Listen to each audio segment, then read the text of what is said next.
In what was glaringly obvious to many, the globalization of our world leaves everyone everywhere open to hardship as there are fewer solutions to local problems. When aligning oneself globally, you make shifts in your supply chain and your revenue stream. If one element goes rogue, however, or loses their ability to produce, the whole system is cast into chaos because local redundancy has been eliminated. And with that, Hollywood is running scared. Ladies and gentlemen, hiss and foes, welcome to the Culture Casino!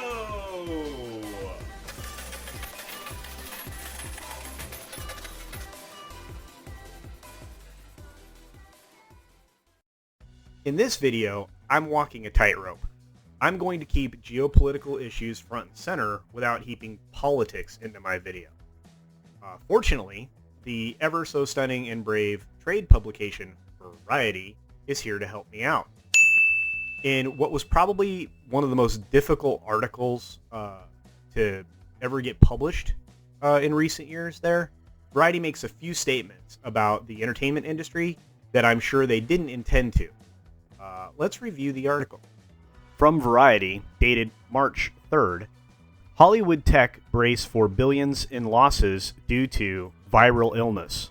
You'll notice I'm not going to use the word. YouTube does not like that word.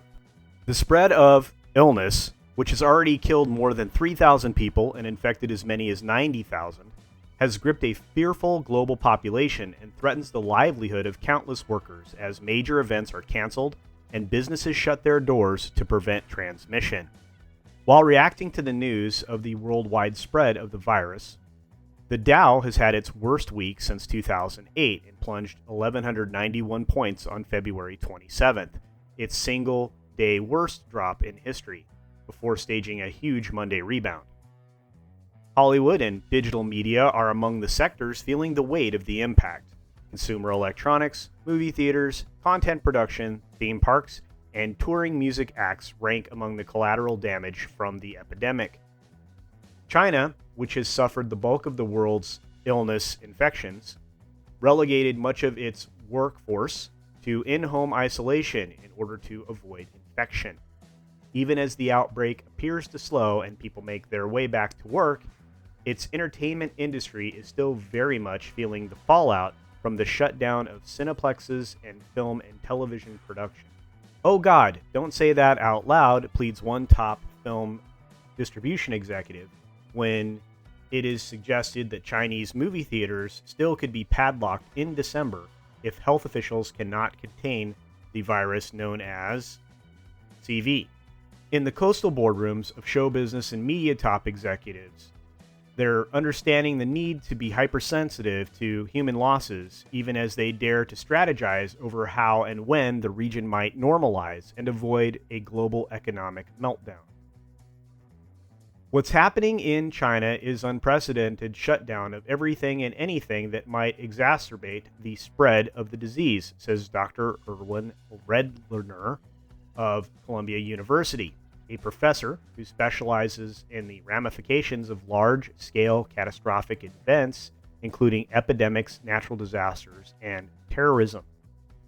China's booming moviegoing business has lost close to $2 billion in box office grosses since theaters closed in late January, estimate several film executives who have spoken to Variety on condition of anonymity.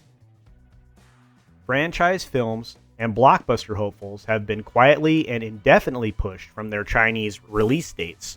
Recently, Sonic the Hedgehog, and before that, MGM's James Bond title, No Time to Die, which Universal is distributing abroad. The importance of the China box office in terms of overall profitability cannot be overstated when it comes to American tentpoles, a grim reality confronting upcoming titles like Sony's Bloodshot, Paramount's A Quiet Place 2, Disney's Mulan, and Marvel's Black Widow. Multiple studios are considering scenarios where they would release films directly to digital platforms in China, sources say, to complement global rollout strategies and stave off a serious threat of piracy in the region. Government officials in China have expressed to the majors that their movies will be necessary for coaxing audiences back to the theaters if and when the crisis ends, says one individual familiar with the talks. Seeing the intellectual property on screens could also encourage attendance at theme parks like Shanghai Disneyland, it is suggested, which has lost roughly $200 million in operating revenue since closing in January. The article goes on to say that large public gathering events are still continuing to be planned, including the Olympics that are going to be in Tokyo, and that they are hopeful that the current illness is thwarted quickly.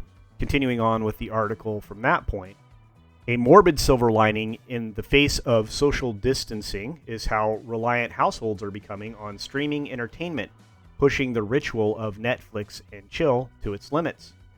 Chinese teens and early 20-somethings are engaging in cloud clubbing, Lee says. The phenomenon involves clustering around live streams that feature a camera trained on a DJ.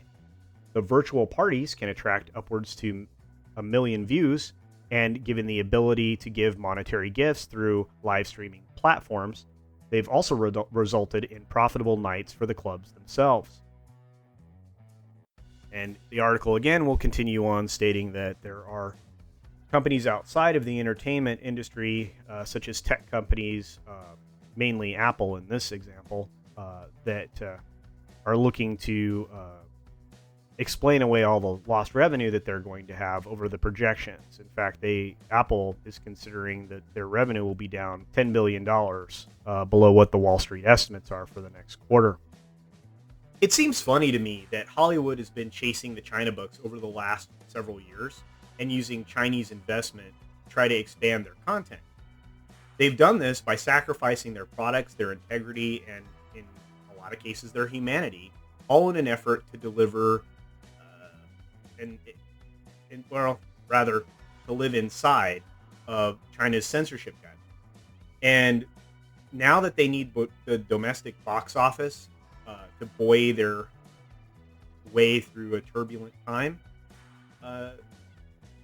they're realizing that they alienated more than half of their fans by allowing politically driven elements that have permeated every level of production.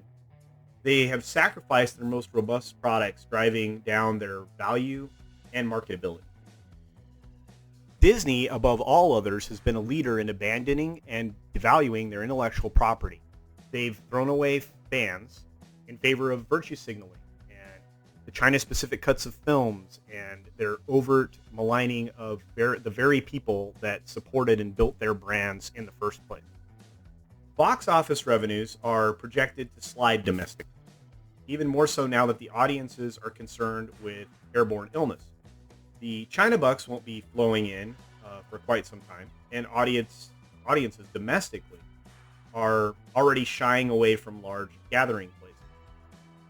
As the Variety article points out, the only winners here are likely the content streamers. Netflix is probably positioned to be the biggest winner based on their catalog of properties and shows and their originals. The fledgling services like Disney Plus and Apple TV Plus, or whatever they're calling that now, and some others will likely pick up a few more subscribers, but I don't think they're going to get the gains that they need to offset the losses at the box office. None of this is going to help the larger media companies as a whole, however, since they are widely diversified in areas like theme parks, cruise lines, and other physical location offerings. Whole sectors of their businesses will likely be seeing lots and lots of red ink. The would-be tent poles of the movie business and those releases are going to be delayed for international release for who knows how long. And domestically, they're all going to underperform. Before I go on, I have a few questions for all of you. Do you think that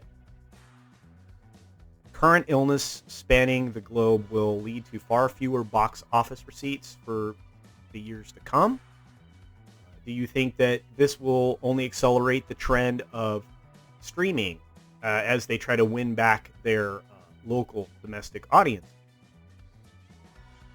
I guess further study over the course of the next few months will be required, but my prediction is this is going to hurt for a long time, and it's going to be a valuable lesson to these media. Anyway, with all that being said, please tell me what you think and maybe answer those 2 questions if you can. If you like this video and you like the content that I've produced, go ahead and hit the like button for me, as that helps me get some recognition and helps build the channel. Go ahead and click subscribe and the little bell thingy so that you'll get notifications anytime I do put up some new content. Also, I'd like some feedback. Do you like this style of presentation, or do you prefer a little higher tier that I'm normally used to producing? And of course, as I always say, I hope everybody, anywhere that you are, is having a great day. And remember, at Culture Casino, when the house wins, we all win.